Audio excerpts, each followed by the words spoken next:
Hello hello friends, welcome back to Swati Anand YouTube channel. ಇವತ್ತು ನಾನು YouTube channel ಮಾಡ್ತಿರೋ ಉದ್ದೇಶ ಏನು ಅಂತ ಹೇಳಿದ್ರೆ, ನಾನು 3-4 ಡೇಸ್ ಬ್ಯಾಕ್ ನಾನೊಂದು ವೀಡಿಯೋನ ಅಪ್ಲೋಡ್ ಮಾಡಿದ್ದೆ ಇನ್ಸ್ಟಾಗ್ರಾಮ್ನಲ್ಲಿ. ನನಗೆ ಮೀಶೋನಲ್ಲಿ ಫಸ್ಟ್ ಆರ್ಡರ್ ಬಂದಿದೆ, ನನಗೆ ತುಂಬ ಖುಷಿ ಆಗ್ತಾಯಿದೆ ಅಂತ ಹೇಳಿ. ಆ ವಿಡಿಯೋಗೆ 100K ಪ್ಲಸ್ ವ್ಯೂಸ್ ಆಗಿದೆ. ನನಗೆ ಆಶ್ಚರ್ಯ ಆಗ್ತಾಯಿದೆ. ಸೊ ಯಾರೆಲ್ಲ ನನಗೆ ಸಪೋರ್ಟ್ ಮಾಡಿದ್ದೀರಾ ಅವ್ರಿಗೆಲ್ಲ ನಾನು ಥ್ಯಾಂಕ್ಸ್ ಹೇಳ್ತೀನಿ. ನಿಮ್ಮ ಸಪೋರ್ಟ್, ನಿಮ್ಮ ವಿಶ್ವಾಸ ನನ್ನ ಮೇಲೆ ಹೀಗೆ ಇರಲಿ. ಇವತ್ತು ನಾನು ಯೂಟ್ಯೂಬ್ ಮಾಡ್ತಿರೋ ಉದ್ದೇಶ ಏನು ಅಂತ ಹೇಳಿದರೆ, ಆ ಒಂದು ವಿಡಿಯೋನ ಅಪ್ಲೋಡ್ ಮಾಡಿದ್ಮೇಲೆ ಅಷ್ಟು ವ್ಯೂಸ್ ಓಡೋದಕ್ಕೆ ಸ್ಟಾರ್ಟ್ ಮಾಡಿದ್ಮೇಲೆ ನನಗೆ ತುಂಬ ಮೆಸೇಜಸ್, DMs ಬರ್ತಾಯಿತ್ತು. ಇನ್ಸ್ಟಾಗ್ರಾಮಲ್ಲಿ, ವಾಟ್ಸಪ್ಪಲ್ಲಿ ಕೂಡ ಮೆಸೇಜಸ್ ಮಾಡ್ತಾಯಿದ್ರು. ಫೋನ್ ಕೂಡ, ಕಾಲ್ಸ್ ಕೂಡ ಬರ್ತಾಯಿತ್ತು ನನಗೆ. ಏನು ಅಂತ ಹೇಳಿದ್ರೆ, ಮೀಶೋ ಸಪ್ಲೈಯರ್ ಅಕೌಂಟ್ ಕ್ರಿಯೇಟ್ ಮಾಡೋದು ಹೇಗೆ, ನಮಗೂ ಹೇಳ್ಕೊಡಿ, ನಾವು ಮಾಡ್ತೀವಿ ಅಂತ ಹೇಳಿ. ನನಗೆ ಅದನ್ನು ನೋಡಿ ನನಗೆ ತುಂಬ ಆಶ್ಚರ್ಯ ಆಯಿತು. ಎಷ್ಟು ಜನಕ್ಕೆ ಇಂಟ್ರೆಸ್ಟ್ ಇದೆ, ಹೀಗೆ ಮನೆಯಲ್ಲೇ ಕೂತು ಬಿಸ್ನೆಸ್ ಮಾಡಬೇಕಂತ ತುಂಬ ಹೆಣ್ಮಕ್ಳಿಗೆ ಇಂಟ್ರೆಸ್ಟ್ ಇದೆ. ಅದನ್ನು ನೋಡಿ ಖುಷಿಯನ್ನು ಅನಿಸ್ತು. ಓಕೆ, ಬಟ್ ಏನಂದರೆ ನಾನೇನೋ ಮಾಡಿದ್ದೀನಿ, ಈಗ ಸ್ವಾತಿ ಅವ್ರು ಏನೋ ಮಾಡಿದ್ದಾರೆ, ನಾವು ಮಾಡೋಣ, ನಮಗೂ ಈ ಥರ ಆರ್ಡರ್ಸ್ ಬರುತ್ತೆ ಅಂತಾರ ಮಾತ್ರ ದಯವಿಟ್ಟು ಅಂದ್ಕೊಂಬಿಡಿ. ನಾನು ನನ್ನ ಅನುಭವನ ನಾನು ಶೇರ್ ಮಾಡ್ಕೊಂಡಿದ್ದೆ ಇನ್ಸ್ಟಾಗ್ರಾಮಲ್ಲಿ, ಅಷ್ಟು ಬಿಟ್ಟು ನನ್ನ ನೋಡಿ ನೀವು ಇನ್ಸ್ಪೈರ್ ಆಗಿ ಏನೋ ಒಂದು ಮಾಡಿ ಅಂತ ಅಲ್ಲ. ಯಾಕಂದರೆ ಅದು ಮೀಶೋದಲ್ಲಿ ಅನುಕೂಲ ಮಾತ್ರ ಇರೋದಿಲ್ಲ, ಅನಾನುಕೂಲಗಳು ಕೂಡ ಇರುತ್ತೆ. ನನಗೂ ಗೊತ್ತಿಲ್ಲ, ನಾನು ಇದೇ ಮೊದಲು ಬರ್ತಾ ಇರೋದು ಮೀಶೋಗೆ. ನಂದು 2 ಆರ್ಡರ್ ಇನ್ನೂ ಪಿಕಪ್ ಆಗಿರೋದು. ನಂಗೆ ಪೇಮೆಂಟ್ ಕೂಡ ಇನ್ನೂ ಆಗಿಲ್ಲ.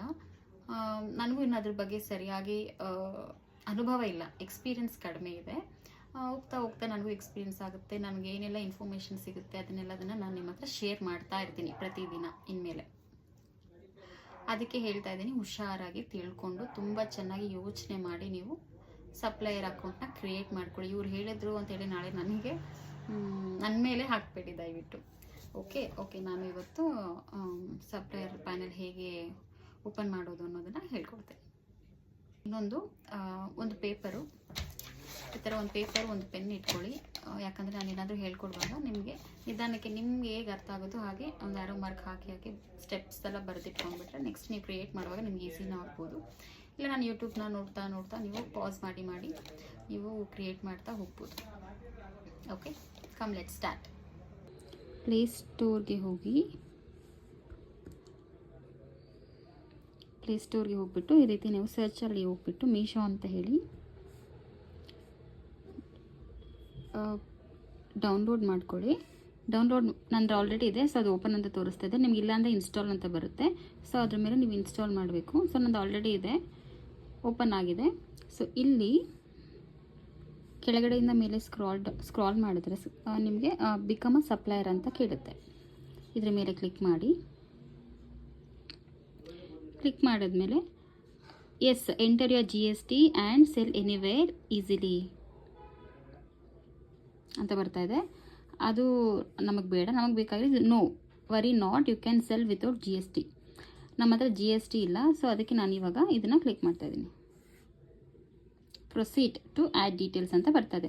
Cell without GST in minutes ಅಂತ ಬರ್ತದೆ. ಫಸ್ಟ್ ಏನು ಕೇಳ್ತಿದ್ರೆ PAN number, full name, email ID ಮತ್ತು ಫುಲ್ ಅಡ್ರೆಸ್, ಇಷ್ಟೆಲ್ಲದನ್ನು ನಾವು ಡೀಟೇಲ್ಸ್ ಅಪ್ಲೋಡ್ ಮಾಡಬೇಕು. Proceed to add. ಈಗ ನೀವು ಇಲ್ಲಿ ಪಾನ್ ನಂಬರ್ ಕೇಳ್ತದೆ, ಪಾನ್ ನಂಬರ್ ಕೊಡಿ. ಪಾನ್ ನಂಬರ್ ಕೆಳಗಡೆ ನೇಮ್ ಆ್ಯಸ್ ಪರ್ ಪ್ಯಾನ್ ಅಂತ ಇದೆ. ಅಂದರೆ ಪಾನ್ ಕಾರ್ಡ್ ಮೇಲೆ ಯಾವ ಥರ ನಿಮ್ಮ ನೇಮ್ ಇದೆಯೋ ಅದೇ ಥರ ಕೊಡಬೇಕು, ಸ್ಪೆಲ್ಲಿಂಗ್ ಎಲ್ಲ ಸೇಮ್ ಇರಬೇಕು. ಇಮೇಲ್ ID ಕೊಡಿ. ಯಾವ ಇಮೇಲ್ ಐಡಿನಲ್ಲಿ ನೀವು ಮೀಶೋ ಕ್ರಿಯೇಟ್ ಮಾಡಬೇಕು ಅಂದ್ಕೊಂಡಿದ್ದೀರಾ ಆ ಇಮೇಲ್ ಐಡಿನ ಕೊಡಿ. ಸ್ಟೇಟು ಕರ್ನಾಟಕ ಕೊಡಿ. ಪಿನ್ ಕೋಡು ಏನಿದೆ, ನಿಮ್ಮ ಊರಿನ ಪಿನ್ ಕೋಡ್ ಏನಿದೆ ಅದನ್ನು ಕೊಡಿ. ನಮ್ಮದು 560091 ಇದೆ. ಅದನ್ನು ಕೊಟ್ಟಿದ ತಕ್ಷಣ ಕೆಳಗಡೆ ಡಿಸ್ಟ್ರಿಕ್ಟ್ ಸಿಟಿಲ್ಲ ಅದೇ ತೊಗೊಳುತ್ತೆ. ಅದಾದಮೇಲೆ ಈ ರೀತಿ ಒಂದು ಕ್ಯಾಪ್ಚಾ ಬರುತ್ತೆ ಕೆಳಗಡೆ, ಅದು ಲೆಟರ್ಸ್ ಇರುತ್ತೆ. ಆ ಲೆಟರ್ಸ್ನ ನಾವು ಕೊಟ್ಬಿಟ್ಟು ಸಬ್ಮಿಟ್ ಮಾಡಿದ್ರೆ ಈ ರೀತಿಯಾದ ಒಂದು ಸ್ಕ್ರೀನ್ ಬರುತ್ತೆ. ಈ ಸ್ಕ್ರೀನ್ ಬರುವಾಗ ಯಾವುದೇ ಕಾರಣಕ್ಕೂ ಪೇಜ್ನ ಹಿಂದೆ ಮುಂದೆ ಮಾಡಬಾರ್ದು. ಅದೇ ಸ್ಕ್ರೀನಲ್ಲಿ ನೀವು ಸ್ಟೇ ಆಗಿರಬೇಕು. ರಿಫ್ರೆಶ್ ಮಾಡೋದು ಅದು ಇದೆಲ್ಲ ಏನೂ ಮಾಡಬೇಡಿ. ಅದಾದಮೇಲೆ ಒಂದು OTPಗೆ ಒಂದು ಸ್ಕ್ರೀನ್ ಬರುತ್ತೆ ಇದಾಗಿದ ತಕ್ಷಣ. ಸೊ ಮೂವ್ ಮಾಡಬೇಡಿ ಸ್ಕ್ರೀನ್ ಯಾವುದೇ ಕಾರಣಕ್ಕೂ. ಓಕೆ, ಬಂತು ನೋಡಿ. ಈ ಥರ ಒಂದು ಸ್ಕ್ರೀನ್ ಬಂದಾಗ ಫಸ್ಟ್ ಆಪ್ಷನಲ್ಲಿ ಏನು ಕೇಳ್ತಾ ಇದೆ, ಅದು enter the OTP send your mobile number, enter the OTP send your email ID ಅಂತ ಕೇಳ್ತಾ ಇದೆ ಅಲ್ವಾ. ಇದು ಏನಕ್ಕೆ ಇಂಪಾರ್ಟೆಂಟ್ ಅಂದರೆ ಎನ್ರೋಲ್ಮೆಂಟ್ ID ಕ್ರಿಯೇಟ್ ಮಾಡೋದಕ್ಕೆ. ಒಂದು OTP ಬಂದು ನಿಮ್ಮ SMS-ಗೆ ಬಂದಿರುತ್ತೆ, ವಾಟ್ಸಪ್ಗಲ್ಲ SMS-ಗೆ. ಇನ್ನೊಂದು OTP ನಿಮ್ಮ ಇಮೇಲ್ ಐಡಿಗೆ. ಹಿಂದೆ ಪೇಜಲ್ಲಿ ನಾವು ಒಂದು ಇಮೇಲ್ ID ಹಾಕಿದ್ವಿ ಅಲ್ವಾ, ಆ ಇಮೇಲ್ ಐಡಿಗೆ ಬಂದಿರುತ್ತೆ OTP. ಆ OTPಗಳನ್ನ ಇಲ್ಲಿ ನೀವು ಹಾಕಿಬಿಟ್ಟು ಸಬ್ಮಿಟ್ ಕೊಡಬೇಕು. ಇದಾದಮೇಲೆ ಈ ರೀತಿಯಾದ ಒಂದು ಸ್ಕ್ರೀನ್ ನಮಗೆ ಬರುತ್ತೆ, ಎನ್ರೋಲ್ಮೆಂಟ್ ID ಕ್ರಿಯೇಟೆಡ್ ಸಕ್ಸಸ್ಫುಲಿ ಅಂತ. ಇಲ್ಲಿ ನಿಮಗೆ ಎನ್ರೋಲ್ಮೆಂಟ್ ID ಕ್ರಿಯೇಟ್ ಆಗಿರುತ್ತೆ. ತುಂಬ ಜನ ನನ್ನ ಕೇಳ್ತಾ ಇದ್ರಿ ಅಲ್ವಾ ಎಲ್ಲಿ ಸಿಗುತ್ತೆ ಅಂತ. ನೋಡಿ, ಈ ಸ್ಕ್ರೀನಲ್ಲಿ ಸಿಗುತ್ತೆ. ಇದನ್ನು ನೀವು ಕಾಪಿ ಮಾಡಿ ಇಲ್ಲಾದರೂ ಪೇಸ್ಟ್ ಮಾಡಿ ಇಟ್ಕೊಂಡಿರಿ, ಎಮರ್ಜೆನ್ಸಿಗೆ. ಕಂಟಿನ್ಯೂ ಕೊಡಿ. ಇಲ್ಲಿ ನಿಮಗೆ ಪಿಕಪ್ ಅಡ್ರೆಸ್ನ ಕೇಳುತ್ತೆ, ಅಂದರೆ ನಿಮ್ಮ ಆರ್ಡರ್ ಎಲ್ಲಿ ಪಿಕಪ್ ಆಗಬೇಕು ಅಂತ ಹೇಳಿ. ಸಾಮಾನ್ಯವಾಗಿ ಎಲ್ಲರೂ ಅವ್ರವ್ರ ಮನೆ ಅಡ್ರೆಸ್ನೇ ಕೊಡ್ತಾರೆ, ಯಾಕಂದರೆ ಇದೆಲ್ಲ ಹೋಮ್ ಬಿಸ್ನೆಸ್ ಆಗಿರೋದ್ರಿಂದ. ಸೊ ಅಡ್ರೆಸ್ ಕೊಟ್ಟು ನೀವು ನೆಕ್ಸ್ಟ್ ಅದನ್ನು ಕಂಟಿನ್ಯೂ ಕೊಡಿ. ಅದಾದಮೇಲೆ ನಮಗೆ ನೆಕ್ಸ್ಟ್ ಬ್ಯಾಂಕ್ ಡೀಟೇಲ್ಸ್ ಕೇಳುತ್ತೆ. ಈ ಬ್ಯಾಂಕ್ ಡೀಟೇಲ್ಸಲ್ಲಿ ಅಕೌಂಟ್ ನಂಬರ್ ಕೊಡಿ, ಮತ್ತೆ ಕನ್ಫರ್ಮ್ ಮಾಡಿ ಅದೇ ಅಕೌಂಟ್ ನಂಬರ್ನ ಮತ್ತೆ ಟೈಪ್ ಮಾಡಿ ಕರೆಕ್ಟಾಗಿ ಕೊಡಿ. IFSC ಕೋಡ್ ಕೊಡಿ. ಇದು ಕೂಡ ಸಾಮಾನ್ಯವಾಗಿ ನಿಮ್ಮ ಪಾಸ್ಬುಕ್ಕಲ್ಲಿ ಇದೆಲ್ಲ ಸಿಗುತ್ತೆ ಡೀಟೇಲ್ಸು. ಇದೆಲ್ಲ ಹಾಕಿದಾದ್ಮೇಲೆ ವೆರಿಫೈ ಬ್ಯಾಂಕ್ ಡೀಟೇಲ್ಸ್ ಅಂತ ಕೆಳಗಡೆ ಇದೆ ಅಲ್ವಾ, ಅದ್ರ ಮೇಲೆ ಕ್ಲಿಕ್ ಮಾಡಿ. ಅದು ಕ್ಲಿಕ್ ಮಾಡಿದ ಮೇಲೆ ನಿಮಗೆ ನೆಕ್ಸ್ಟು ಸಪ್ಲೈಯರ್ ಡೀಟೇಲ್ಸ್ ಕೇಳುತ್ತೆ, ನೆಕ್ಸ್ಟ್ ಆಪ್ಷನು.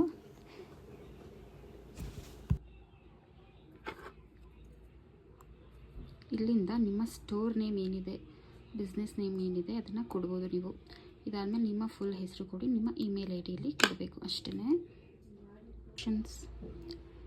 ಸ್ವಾತಿ ಫ್ಯಾಷನ್ಸ್ ಅಂತ ಹೇಳಿ ಕೊಟ್ಟಿದ್ದೀನಿ. ನನ್ನ full name Swati Anand. Email ID ನಮ್ಮಮ್ಮಂದು ಕೊಟ್ಟಿದ್ದೀನಿ ಅಷ್ಟೇ. ಇದಾದಮೇಲೆ ಇವಾಗ ನಾನು ಸಬ್ಮಿಟ್ ಕೊಡ್ತಾಯಿದ್ದೀನಿ.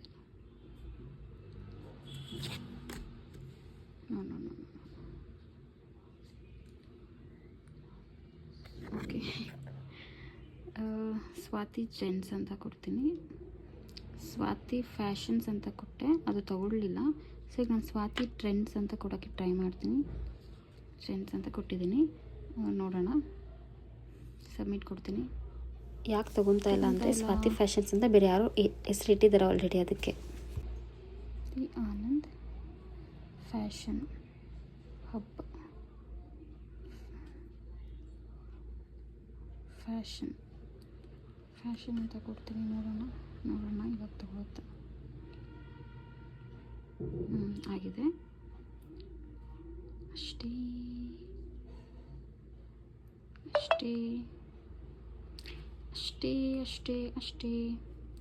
ಅಷ್ಟೇ ಆಗಿದೆ. ಇವಾಗ ಇದನ್ನು ನೀವು ಏನಿದೆ ಸ್ಟಾರ್ಟ್ ಸೆಲ್ಲಿಂಗ್ ನಾವು ಇಲ್ಲಿ ಇದನ್ನು ಹಾಕ್ತಾರೆ, ಏನಿಲ್ಲ.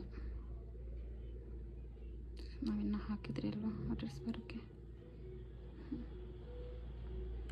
ಇದೇ ನಮ್ಮ supplier panel. Swati Anand fashion ಅಂತೇಳಿ ಕ್ರಿಯೇಟ್ ಮಾಡಿದ್ದೀನಿ. ಸೊ ಸ್ಟಾರ್ಟ್ ಸೆಲ್ಲಿಂಗ್ ನಾವು ಅಂತ ಕೇಳಿದರೆ ನಾವು ಅಪ್ಲೋಡ್ ಕ್ಯಾಟಲಾಗ್ಸ್ನ ಹಾಕೊಂಡು ಹೋಗ್ಬೇಕಷ್ಟೇ ಫ್ರೆಂಡ್ಸ್, ಏನಿಲ್ಲ.